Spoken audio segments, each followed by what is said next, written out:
تمام قسم کی تعریف، حمد و ثنا، کبریائی، بڑائی اللہ کے لیے لائق اور زیبا ہے، جو تمام کائنات کا پالن ہار ہے۔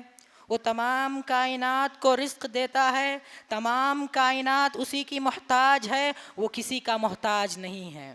درود و سلام ہو تمام انبیاء پر، بالخصوص ہمارے اور آپ کے نبی محمد صلی اللہ علیہ وسلم پر۔ محترم حضرات، آپ کے سامنے خطبہ مسنونہ کے بعد جن آیتوں کی تلاوت کی گئی وہ دو آیتیں سورۃ المؤمنون کی ہے۔ سورۃ المؤمنون، اس سورت میں اللہ تبارک و تعالی مومنین کے اوصاف، مومنین کے اخلاق، مومنین کے کردار، جنت پانے والے مومنین کو کیا کیا کرنا ہے اور کیا کیا چیزوں سے بچنا ہے، ان تمام چیزوں کی اس صورت میں اللہ تبارک و تعالی نے وضاحت کی ہے۔ اللہ تعالیٰ نے اس صورت کے شروع میں فرمایا قد افلح المؤمنون، تحقیق کے یقیناً مومن کامیاب ہو گئے، بے شک مومن کامیاب ہو گئے، یعنی مومن کامیاب ہونے والے ہیں۔ وہ کب کامیاب ہونے والے ہیں، ان کی کیا صفات ہونی چاہیے کامیابی کے لیے، اس کا ذکر اللہ تبارک و تعالیٰ آگے کی آیتوں میں فرما رہا ہے۔ الذین هم فی صلاتہم خاشعون، جنہوں نے اپنی نمازوں میں خشوع و خضوع اختیار کیا۔ اس سے معلوم ہو رہا ہے کہ مومنین کی سب سے پہلی صفت اس صورت میں نماز کا ذکر ہے۔ نماز میں خشوع و خضوع اختیار کرنا واجب ہے، جیسا کہ علامہ شوکانی رحمۃ اللہ علیہ فرماتے ہیں کہ نماز میں خشوع و خضوع اختیار کرنا اس کا تعلق دل سے ہے۔ جو نماز خشوع و خضوع کے ساتھ پڑھی جاتی ہو اس نماز کو اللہ تبارک و تعالیٰ قبول کرتا ہے، اور جس نماز میں خشوع و خضوع نہ ہو اس نماز کو وہ نماز اسے برائیوں سے نہیں روکتی ہے، اور وہ نماز اس شخص کے لیے صرف جسمانی ورزش ہے۔ معلوم یہ ہوتا ہے کہ نماز میں خشوع و خضوع رہنے کی وجہ سے وہ نماز برائیوں سے روکتی ہے۔ اللہ تبارک و تعالیٰ نے سورۃ العنکبوت میں فرمایا ان الصلاۃ تنہی عن الفحشاء والمنکر، یقیناً نماز ہر برائی سے روکتی ہے۔ یہ نماز اس وقت برائی سے روکتی ہے جس نماز میں خشوع و خضوع ہو۔ معلوم یہ ہوتا ہے کہ جس نماز میں خشوع و خضوع کے ساتھ، جو نماز خشوع و خضوع کے ساتھ پڑھی جاتی ہو وہ نماز اسے برائیوں سے روکتی ہے، اور جب یہ نماز برائیوں سے روکتی ہے تو اس کے لیے نیکیوں کے راستے ہموار ہو جاتے ہیں، اور جب نیکیوں کے راستے ہموار ہو جاتے ہیں تو اس کے لیے جنت میں جانے کے لیے کوئی چیز رکاوٹ نہیں بنتی ہے۔ یعنی نماز میں جب خشوع و خضوع اختیار کی جائے تبھی وہ نماز اسے برائیوں سے روکتی ہے۔ اور ایک شخص ہوتا ہے جو نماز بھی پڑھتا ہے لیکن چوری بھی کرتا ہے، گالی بھی دیتا ہے، لوگوں کو ستاتا بھی ہے، مارتا بھی ہے، وعدہ خلافی کرتا ہے، امانت میں خیانت کرتا ہے، پھر بھی وہ 5 وقت کا نمازی ہے۔ وجہ یہ ہے کہ وہ نماز بھی پڑھتا ہے لیکن یہ نماز اسے برائیوں سے اس لیے نہیں روک رہی ہے کہ اس لیے کہ نماز میں خشوع و خضوع نہ ہونے کی وجہ سے وہ نماز اسے برائیوں سے نہیں روک رہی ہے۔ الذین هم فی صلاتہم خاشعون، خاشعون سے مراد ابن عباس رحمۃ اللہ علیہ فرماتے ہیں، ابن عباس رضی اللہ عنہ فرماتے ہیں کہ خاشعون سے مراد خائفون ساکنون ہے، جو لوگ نماز میں خوف زدہ ہو کر پرسکون کے ساتھ اللہ کا خوف رکھتے ہوئے اللہ کا خوف دل میں رکھتے ہوئے جو لوگ نماز ادا کرتے ہیں وہ خاشعون ہے۔ یعنی ان کے نماز میں خشوع و خضوع تب آئے گا جو لوگ اللہ سے ڈرتے ہو، اور نماز کو پرسکون ہو کر اطمینان کے ساتھ جو نماز پڑھتے ہیں وہ لوگ خاشعون میں آتے ہیں، یعنی نماز میں خشوع و خضوع اختیار کرنے والے۔ حضرت علی رضی اللہ عنہ فرماتے ہیں خاشعون سے مراد خاشعون فی القلب، جو لوگ اپنے دلوں میں خشوع و خضوع اختیار کرتے۔ اسی کی تفسیر میں حسن بصری رحمۃ اللہ علیہ فرماتے ہیں کہ خاشعون فی القلب، جو لوگ اپنے دلوں میں خشوع و خضوع اختیار کرنے والے وہ لوگ ہیں جو لوگ اپنی نگاہوں کو نیچی رکھتے ہیں اور اپنے پروں یعنی اپنے بازوؤں کو نیچی رکھتے ہیں، یعنی اپنے بازوؤں کو تکبر کے ساتھ نہیں چلتے ہیں۔ معلوم یہ ہوتا ہے کہ جو شخص تکبر کے ساتھ چلتا ہے اس کے نماز میں خشوع و خضوع نہیں ہوتا ہے، وہ خاشعون میں شامل نہیں ہے۔ خاشعین وہ لوگ ہیں جو اپنی نگاہوں کو نیچی رکھتے ہو اور تکبر کے ساتھ نہ چلتے ہو۔ جو شخص تکبر کے ساتھ چلتا ہے اس کے نماز میں خشوع و خضوع نہیں ہوتی ہے، اور وہ نماز اسے برائیوں سے نہیں روکتی ہے۔ اور نماز میں خشوع و خضوع کس طرح اختیار کیا جائے، اس کے اسباب کیا ہیں؟ تو سب سے پہلے نماز کی تیاری کرنا چاہیے۔ نماز کی تیاری کس طرح؟ سب سے پہلے ہم اذان کا جواب دیں۔ اذان کا جواب دینا چاہیے. جیسا کہ صحیح مسلم کی حدیث ہے، حضرت ابی سعید خدری رضی اللہ عنہ روایت کرتے ہیں کہ رسول اللہ صلی اللہ علیہ وسلم نے فرمایا کہ جب مؤذن اللہ اکبر کہے تو تم بھی اللہ اکبر کہو.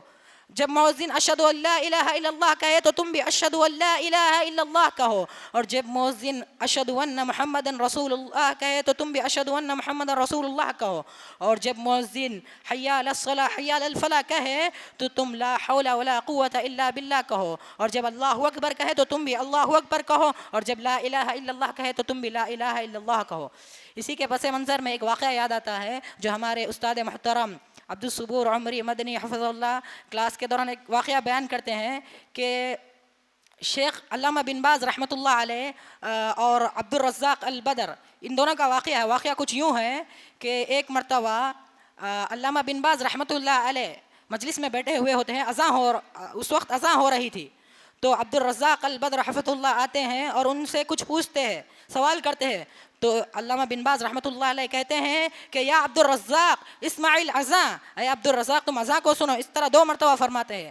عبدالرزاق البدر کہتے ہیں کہ مجھے پتہ نہیں چلا کہ وہ کیا کہنا چاہ رہے ہیں. بعد میں جب میں نے غور و فکر کیا، سوچا، تو وہ یہ کہنا چاہ رہے تھے کہ اذان کے وقت جو بات نہیں کرنا ہے، اذان کا جواب دینا ہے، اس بارے میں وہ فرما رہے تھے. یعنی معلوم ہو رہا تھا کہ اسلاف اس کا خاص خیال رکھتے تھے، اذان کے بعد کے اذان کے درمیان اس کا جواب دیا کرتے تھے.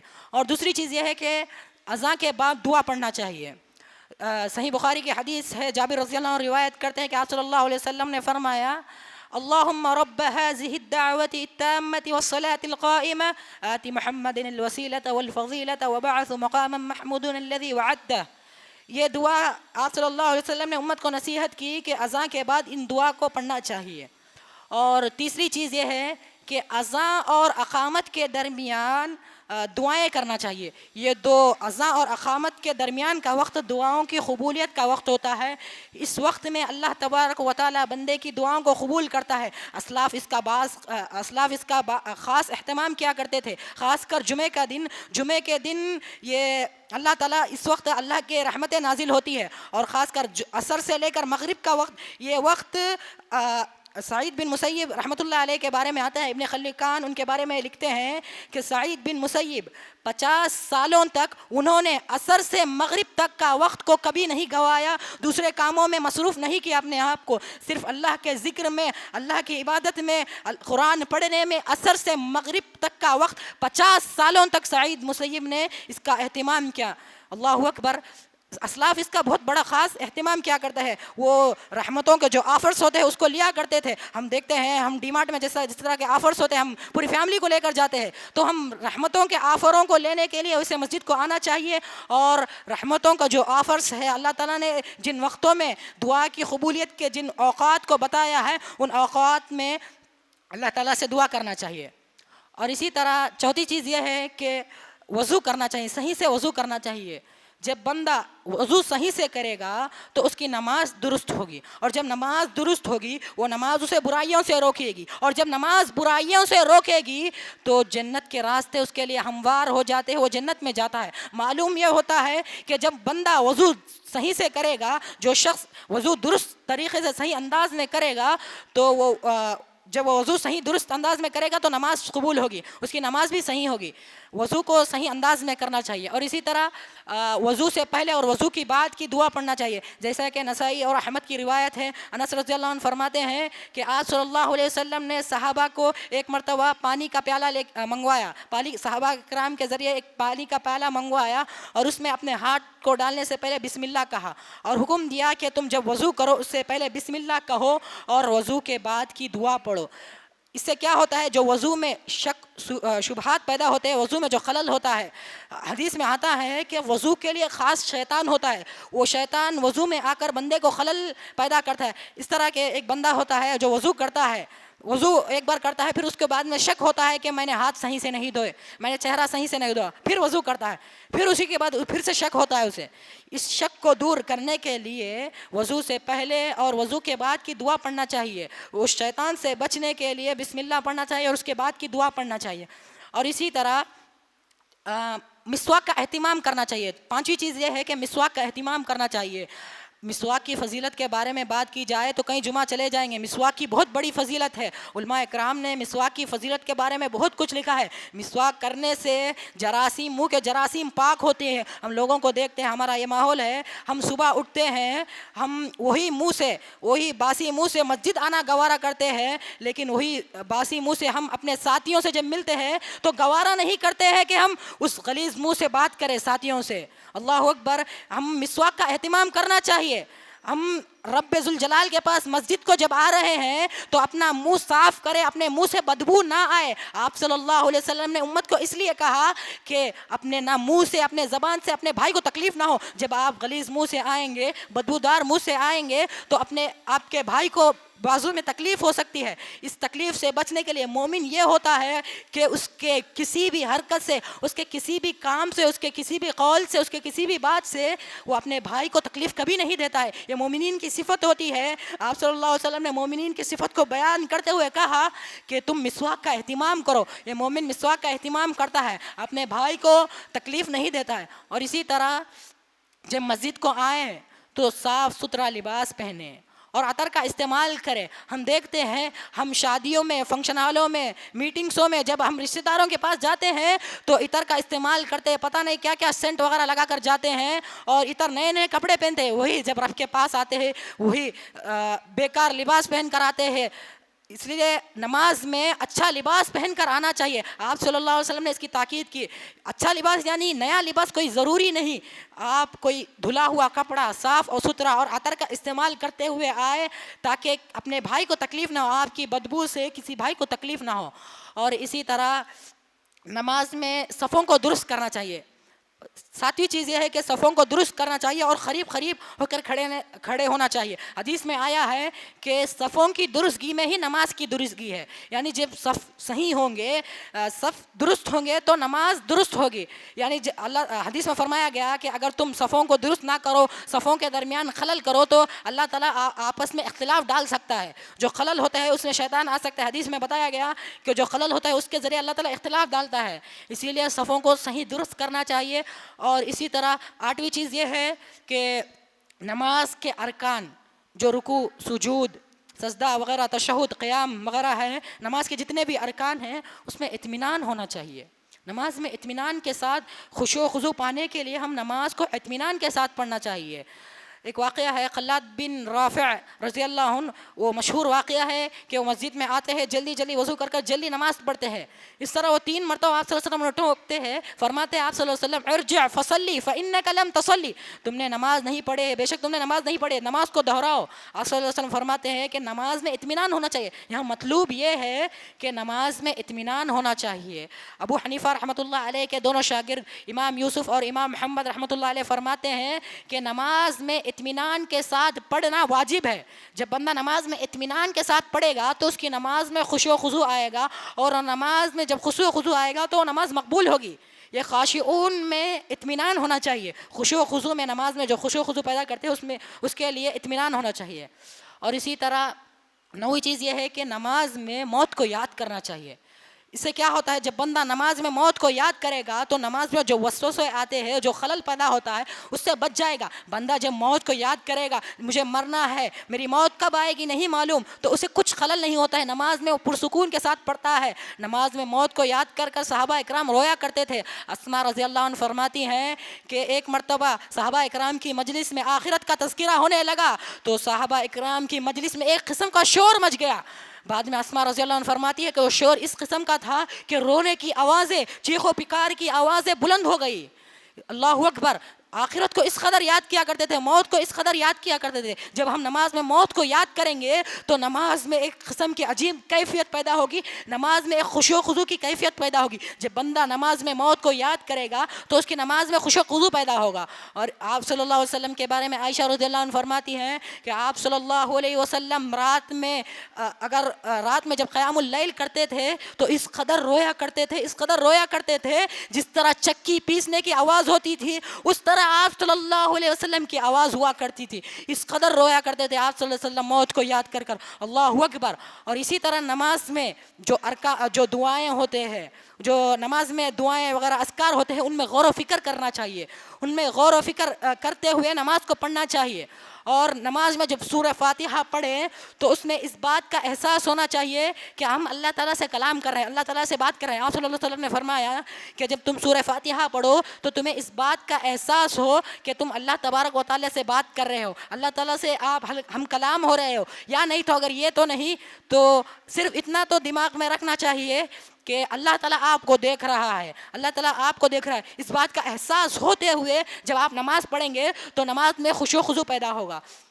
اور اسی طرح نماز میں جو آیتیں پڑھی جاتی ہے, جو قرآن کی تلاوت ہوتی ہے, ان کو صاف صاف انداز میں, واضح انداز میں, جدا جدا اور ترتیل اور اچھی آواز میں پڑھنا چاہیے. اللہ تبارک و تعالیٰ قرآن مجید میں فرمایا, سورۃ المزمل کی آیت نمبر 4 ہے, ورتل القرآن ترتیلا, کہ تم قرآن کو ترتیل کے ساتھ اچھی آواز میں پڑھو. صلاح الدین یوسف حفظ اللہ فرماتے ہیں کہ بہت سے احادیث میں آیا ہے کہ آپ صلی اللہ علیہ وسلم قرآن کو صاف انداز میں, واضح انداز میں, جدا جدا الگ الگ کر کر پڑھا کرتے تھے, اور امت کو یہی نصیحت کی کہ تم قرآن کو اچھی آواز میں پڑھا کرو, بہتر انداز میں پڑھا کرو. اور مستدرک حکم کی روایت ہے کہ آپ صلی اللہ علیہ وسلم نے فرمایا, زینوا القرآن باصواتکم, کہ تم قرآن میں اپنی آواز کو بہتر بناؤ, اچھی طریقے سے اچھی آواز میں قرآن کی تلاوت کرو. ابوالکلام آزاد رحمۃ اللہ علیہ فرماتے ہیں کہ داؤد علیہ السلام جب قرآن کی تلاوت کیا کرتے, جب زبور کی تلاوت کیا کرتے تھے, تو جب زبور جو اشعار کی شکل میں ہے, جب اس کے اشعار جب اس کی تلاوت کیا کرتے تھے تو اس قدر ان کی آواز اس قدر سریلی, اس قدر میٹھی, اس قدر پیاری ہوا کرتی تھی کہ ان کی آواز کو سننے کے لیے پرندے چرندے یہاں تک کہ پہاڑ بھی جھوم اٹھتے تھے. اللہ اکبر. آواز کو بہتر انداز میں, اسلاف بہتر انداز میں پڑھا کرتے تھے, قرآن کو اچھی آواز میں پڑھا کرتے تھے. اور اسی طرح جب نماز پڑھ رہے ہو تو نماز میں سترے کا اہتمام کرنا چاہیے. جب آپ نماز میں سترہ رکھیں گے, اس سے قریب ہو کر پڑھیں گے, اس سے خلل نہیں ہوگا. آپ کے نماز میں کسی کا وضو بھی ٹوٹ جائے, جب چلے جائے, تو اس میں نماز میں کوئی خلل نہیں ہو سکتا. اسی لیے سترے کا اہتمام کرنا چاہیے اور اس سے قریب ہو کر نماز پڑھنا چاہیے. اور نماز میں سجدے کی جگہ پر اپنی نگاہوں کو رکھنا چاہیے, جہاں سجدہ کرتے ہیں اس جگہ اپنی نگاہوں کو رکھنا چاہیے, نگاہوں کو ادھر ادھر نہیں دوڑانا چاہیے.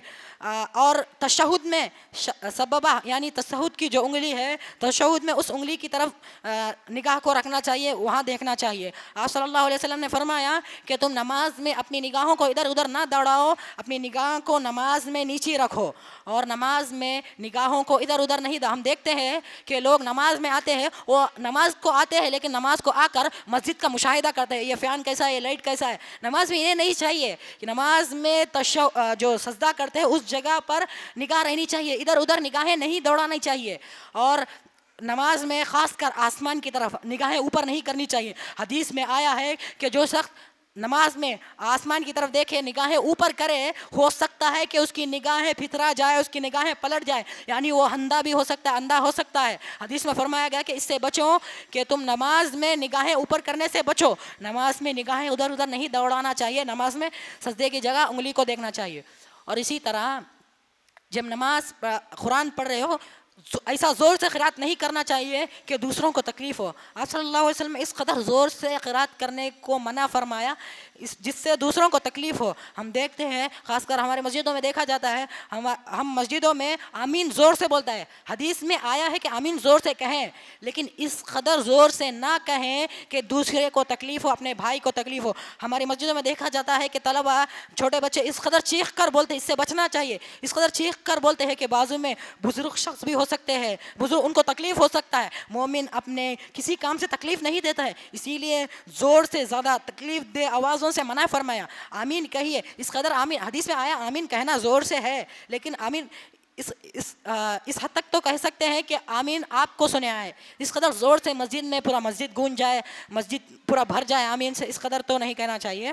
اور نماز میں جو نماز پڑھتے ہیں تو نماز میں صحابہ اکرام صحابہ اکرام نبی کس طرح نماز پڑھتے تھے، نبی صلی اللہ علیہ وسلم کی نماز کی کس طرح کیفیت ہوا کرتی تھی، ان کیفیتوں کو جاننا چاہیے. نبی جب نماز میں کھڑے ہو جاتے تھے اس قدر ان کی نماز میں سکون ہوتا تھا، رات میں اس قدر نماز پڑھتے تھے کہ ان کے پیروں میں ورم آ جاتے تھے، ان کے پیریں درد ہونا شروع ہو جاتے تھے، پھر بھی وہ نماز کی جو خشوع و خضوع ہے وہ حاصل تھی نبی کو. نبی نماز میں خشوع و خضوع کے ساتھ جب پڑھتے تھے ان کو درد کا کچھ احساس نہیں ہوا کرتا تھا. اسی لیے نماز میں خشوع و خضوع اختیار کرتے ہوئے پڑھنا چاہیے. اور نماز میں جو خشوع و خضوع کے فضائل ہے، اس کے جو اسباب ہے اس کو جاننا چاہیے. جب نماز میں خشوع و خضوع کے اسباب جانیں گے، جب نماز میں جو خشوع و خضوع پانے سے کیا کیا فضیلتیں ہیں، خشوع و خضوع پانے سے وہ بندہ کامیاب ہو سکتا ہے. حقیقی کامیابی نماز میں ہے. نماز میں خشوع و خضوع اختیار کرنے سے جب بندہ ان فضائل کو جانے گا، جب بندہ ان کو جانے گا تو اس کے نماز میں خشوع و خضوع پیدا ہوگا.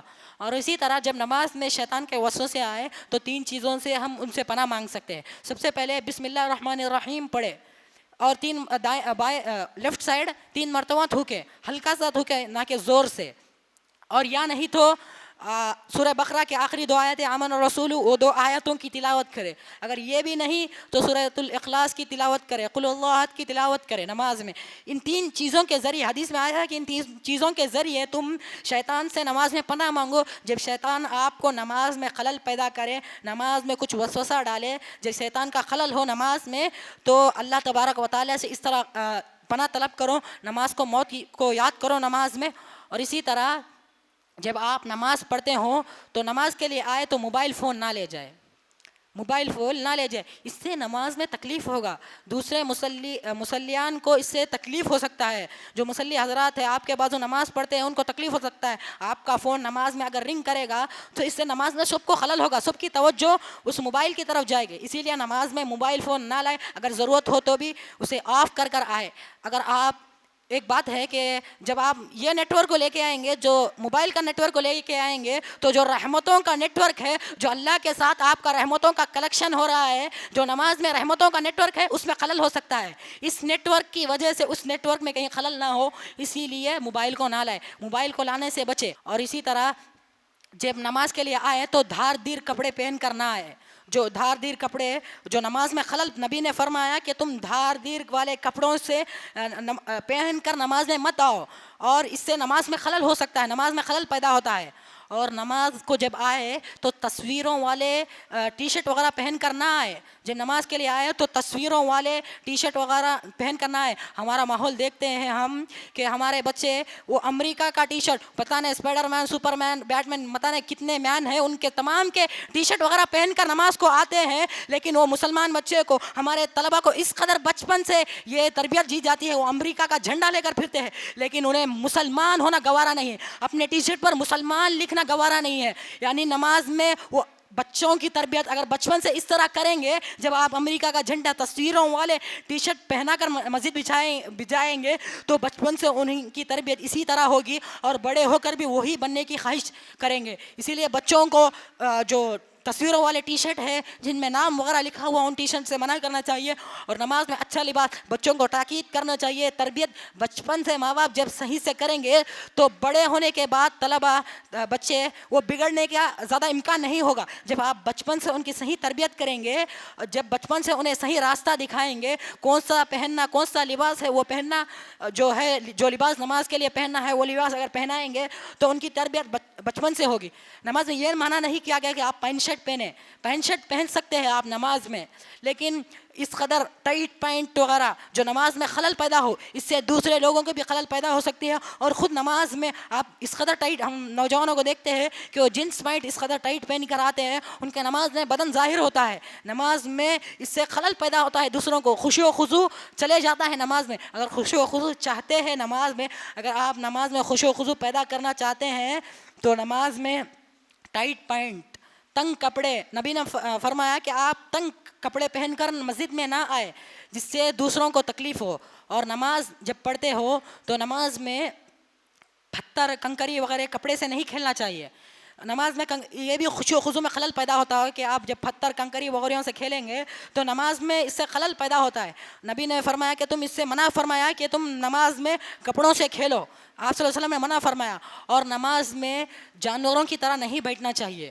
حدیث میں آیا ہے, ابن حجر عسقلانی رحمۃ اللہ علیہ اس حدیث کو اپنی کتاب بلوغ المرام میں ذکر کرتے ہیں کہ آپ صلی اللہ علیہ وسلم نے فرمایا کہ تم نماز میں کتوں کی طرح مت بیٹھو. یعنی جو لوگ نماز میں ہاتھوں کو سامنے کرتے ہوئے بیٹھتے ہیں, اونچا کرتے, جس طرح کتا بیٹھتا ہے, یعنی جانور جس طرح بیٹھتے ہیں اس طرح بیٹھنے سے آپ صلی اللہ علیہ وسلم نے منع فرمایا. ہم اکثر لوگوں کو دیکھتے ہیں کہ نماز میں اس طرح یہ جو غلط حرکت کرتے ہیں اس سے باز آ جانا چاہیے. جو نماز میں اسے آپ صلی اللہ علیہ وسلم نے منع فرمایا. حدیث میں بھی آیا ہے کہ آپ صلی اللہ علیہ وسلم نے کتے کی طرح بیٹھنے سے منع فرمایا اور اس طرح نہیں بیٹھنا چاہیے. نماز میں جس سے خلل ہو اور جس کا حکم آپ صلی اللہ علیہ وسلم نے دیا اس پر عمل کرنا چاہیے.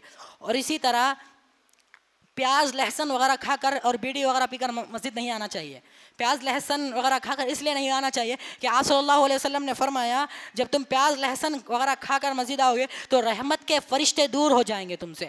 جب تم پیاز لہسن کھاؤ گے تو رحمت کے فرشتے, جب مسجد میں رحمت کے فرشتے ہوا کرتے ہیں, یہ تم سے دور ہو جائیں گے.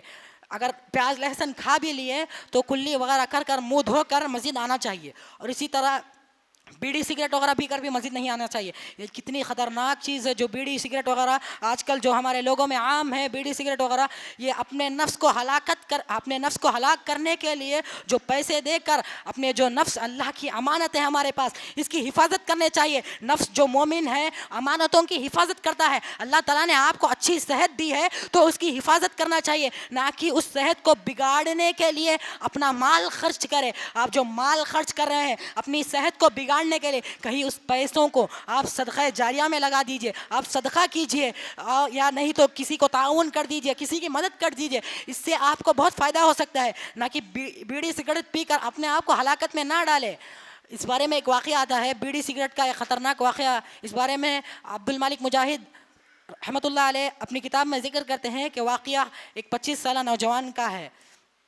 25 سالہ نوجوان کا ہے. وہ نوجوان جوانی کا مرحلہ, جس مرحلے میں اس شخص کی صحت بہت اچھی ہوتی ہے, 25 سالہ نوجوان اس کو اس مرحلے میں, اس صحت مند مرحلے میں اس کو ایک بری لت پڑ جاتی ہے, وہ سگریٹ کی, بیڑی سگریٹ کی لت پڑ جاتی ہے.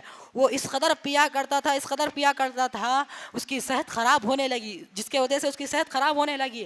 اور یہاں تک کہ اس کو ایک مرتبہ دل کا دورہ پڑا, اس کو ہارٹ اٹیک آیا, اس کو ہاسپٹل لے جایا گیا. جب ڈاکٹروں نے دیکھا تو بڑی مشکل سے اس کو موت کے منہ سے بچا لیا گیا, بڑی مشکل سے وہ موت کے منہ سے باہر آیا. اور ڈاکٹروں نے کہا کہ تم اگلی بار ان خراب اشیاء سے باز آ جاؤ, ان چیزوں سے بچ جاؤ, اور بیڑی سگریٹ وغیرہ سے تم باز آ جاؤ. لیکن وہ نوجوان جب اس کی صحت, اللہ تعالیٰ نے اس پر اپنی نعمتیں نازل کی, اس کو بہتر صحت عطا کی, تو نوجوان بعد میں پھر انہی بری چیزوں میں, انہی بری حرکتوں میں گرتا ہے اور بار بار بیڑی سگریٹ پینا پھر شروع کرتا ہے. ایک مرتبہ اس کے دیکھتے ہیں کہ اس کے گھر والے دیکھتے ہیں کہ گھر سے غائب ہو گیا ہے. اس کے گھر والے ہر جگہ تلاش کرتے ہیں, محلہ ہر جگہ, قوم میں ہر جگہ تلاش کرتے ہیں, وہ کہیں نہیں ملتا ہے.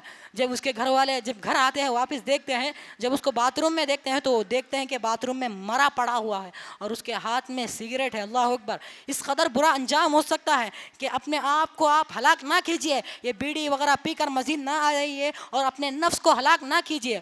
اور نماز میں خشوع و خضوع پیدا کرنے کے لیے آپ عاجزی کے ساتھ, انکساری کے ساتھ آپ نماز کو پڑھیے. آپ نماز میں یہ فکر ہونا چاہیے کہ آپ اللہ سے کلام کر رہے ہو. جب اس قدر کی کیفیت ہوگی تو آپ کی نماز میں خشوع و خضوع پیدا ہوگا. ان آیتوں میں جب غور و فکر کریں گے, آپ جو قرآن میں جو تلاوت کی جاتی ہے, الحمدللہ رب العالمین الرحمن الرحیم مالک یوم الدین, جب آپ ان کا معنی مفہوم سمجھیں گے, جب آپ سمجھ کر آیتوں میں صحابہ اکرام اس قدر غور و فکر کیا کر نماز پڑھتے تھے. ایک صحابی کا واقعہ آتا ہے, 2 صحابیوں کا واقعہ آتا ہے کہ آپ صلی اللہ علیہ وسلم ایک جنگ کر جب واپس لوٹ رہے تھے تو ایک وادی میں قیام کیا. آپ صلی اللہ علیہ وسلم وادی میں قیام کیا, رات کا وقت تھا, اور رات میں دشمن کا بھی ڈر تھا کہ پیچھے دشمن کو چھوڑ کر آئے, کہیں وہ دوبارہ نہ حملہ کرے. آپ صلی اللہ علیہ وسلم نے اعلان کیا کہ کون آج ہماری رات میں حفاظت کرے گا. تو ایک انصاری صحابی, ایک مہاجر صحابی کھڑے ہوتے ہیں کہ ہم حفاظت کریں گے. تو دونوں صحابی رات میں حفاظت کے لیے ایک غار میں وہ ٹھہرتے ہیں. تمام صحابہ اکرام غار کے اندر ہوتے ہیں اور یہ دو صحابی پہرے داری کے لیے تعینات ہوتے ہیں. اور یہ دو صحابی اب رات کا وقت ہو گیا ہے. سب سے پہلے انصاری صحابی کی باری آتی ہے. اب اس میں باری تقسیم کر لیتے ہیں. آدھا آدھا رات کہہ کر دونوں صحابی آپ آدھا رات جاگیں گے اور میں آدھا رات جاگوں گا. اس طرح دونوں کی بھی نیند مکمل ہو سکتی ہے اور پہرے داری بھی ہو سکتی ہے. اس طرح دونوں صحابہ اکرام رات میں ٹھہرتے ہیں, پہرے داری کرتے ہیں. تو اس وقت مہاجر صحابی سو جاتے ہیں لیکن انصار صحابی جاگتے ہیں. انصاری صحابی اس وقت سوچتے ہیں کہ میں اس وقت کو غنیمت جانتے ہوئے کہ اللہ کی عبادت کروں, میں اللہ کی عبادت میں مصروف ہو جاؤں. یہ وقت تو خالی ہے, اس وقت میں اللہ کی عبادت کرنے سے فائدہ ہو سکتا ہے کہہ کر وہ صحابی نماز کے لیے کھڑے ہو جاتے ہیں.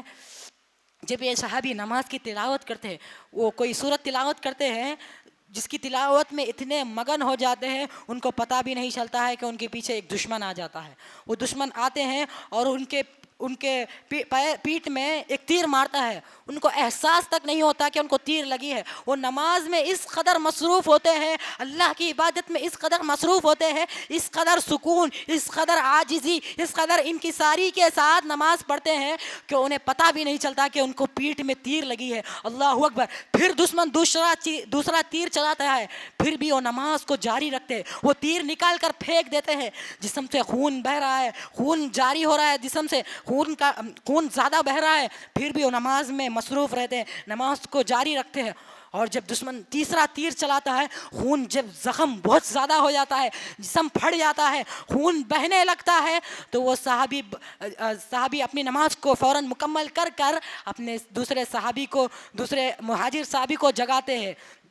مہاجر صحابی جب جاگتے ہیں تو وہ کہتے ہیں کہ تم نے پہلی تیر جب لگی اس وقت مجھے تم نے کیوں نہیں بیدار کیا. وہ صحابی کہتے ہیں کہ میں نماز میں ایک قرآن کے سورہ کی تلاوت کر رہا تھا, اس میں اس قدر مگن تھا, اس قدر مجھے سکون حاصل ہو رہا تھا کہ میں نے گوارا نہیں کیا کہ اس کو چھوڑ کر میں تمہیں جگاؤں.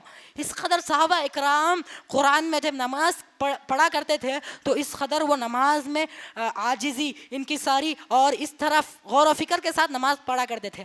اسی طرح جب ہم نماز پڑھتے ہیں تو نماز میں یہ الٹا سیدھا نہ بیٹھے, سیدھی طریقے سے نماز کو جن ارکان کے ساتھ نبی نے حکم دیا, جس طریقے کے ساتھ پڑھنے کا, جس طریقے کے ساتھ ادا کرنے کا. اگر آپ کو تکلیف ہے تو بیٹھ کر یا نہیں کو لیٹ کر, لیکن آپ نماز میں کتے کی طرح بیٹھنا جس سے آپ صلی اللہ علیہ وسلم نے منع فرمایا کہ تم اس طرح بیٹھو, ان چیزوں سے باز آنا چاہیے. ان تمام چیزوں کو کرنے سے بندے کے نماز میں خشوع و خضوع پیدا ہوتا ہے اور اس کے نماز میں ایک طرح کی کیفیت پیدا ہوتی ہے اور اس کے نماز میں خشوع و خضوع پیدا ہوتا ہے. اور اسی طرح جب آپ نماز میں خشوع و خضوع چاہتے ہیں تو حسن بن یحییٰ فرماتے ہیں کہ تم نماز میں عاجزی اختیار کرو. یعنی اسلاف اپنی نمازوں میں عاجزی انکساری اختیار کیا کرتے تھے, اور نمازوں میں آپ اول وقتوں میں پہلی صف کا اہتمام کیجئے. اس سے نماز میں آپ سبقت کرنے کا جو خواہش ہوگا, اس سے نماز میں خوشی پیدا ہوگی, آپ جو خوشی پیدا ہوگی اور ایک عاجزی انکساری معلوم ہوگی. آپ نماز میں آگے بڑھے, صفوں میں آگے بڑھے, آپ نماز میں پہلے آنے کی کوشش کریں. اس سے بندہ اللہ سے قریب ہوگا. اور اسلاف اس کا بہت بڑا خاص اہتمام کیا کرتے تھے. سعید بن مسیب کے بارے میں آتا ہے کہ نماز 55 سالوں تک انہوں نے نماز میں پہلی صف کا اہتمام کیا. انہوں نے کبھی کسی کا پیٹھ نہیں دیکھا. 50 سالوں تک کسی نماز میں بھی انہوں نے کسی کا پیٹھ نہیں دیکھا. معلوم یہ ہوتا ہے کہ اسلاف پہلی صف کا اہتمام کیا کرتے تھے اور نماز میں خشوع و خضوع کے ساتھ نماز کو ادا کیا کرتے تھے. اور نماز کو جب آتے ہیں تو نماز کو صحیح اچھا لباس پہن کر آئے اور اچھے طریقے سے نماز کو ادا کرے. اور ان تمام چیزوں کو کرنے سے بندے کی نماز میں خشوع و خضوع پیدا ہوگا اور اس کی نماز مقبول ہوگی. اور جب بندہ خشوع و خضوع کے ساتھ نماز پڑھے گا تو اس کی نماز قبول ہوگی, اس کی نماز برائیوں سے روکے گی, وہ نماز اللہ کے پاس قابل مقبول ہوگی. اور جب اللہ کے پاس بندے کی نماز قبول ہوگی تو اللہ تعالیٰ اسے جنت الفردوس میں ضرور داخل کرے گا. ان تمام چیزوں کو کر ہم نماز میں خشوع و خضوع پیدا کر سکتے ہیں. آخر میں اللہ تعالیٰ سے دعا ہے کہ اللہ تعالیٰ ہمیں ہر اس کام کی کرنے کی توفیق عطا فرمائے جس سے اللہ راضی ہو اور ہمیں جنت نصیب ہو.